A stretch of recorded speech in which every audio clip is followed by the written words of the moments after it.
This third video will introduce how to use your hand mechanism open and close. Small-handed pianists tend to stretch out their hand for a long period of time.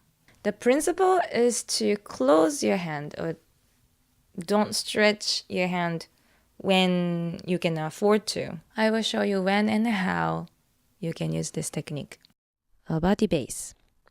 As soon as you play the bass note, shift the hand weight to the thumb side. Pinky shouldn't stay on the C. Instead, pinky follows the hand movement.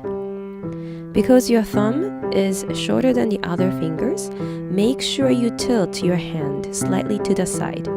Once you practice this way, you can play Alberti Bass in a fast tempo without uncomfortable tension. Waltz Bass. It's the same idea as Alberti Bass. Your pinky should never stay stretched out.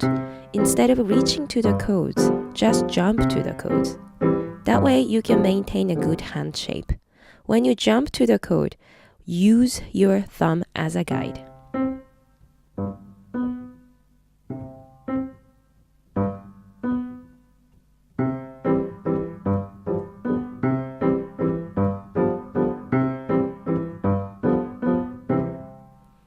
Arpeggio. When you have an arpeggio figure that goes up and down, your hand should also open-close as it goes up and down. You can think of this one as shifting of the hand angle.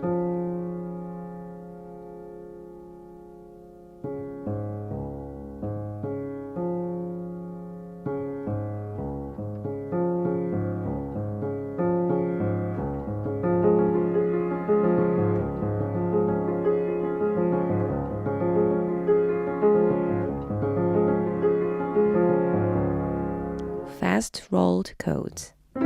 Aim the highest notes and shift your hands to that note. While you are shifting the hand position, close your hands. When you're not so comfortable around the keys, you are more likely wanting to stay in one position. But this will only create some hand tension, and the hand tension causes wrist tension causes the arm muscle tension. And the more you feel secure not staying in one position, the better it will become. When you have less tension, it will create better tones.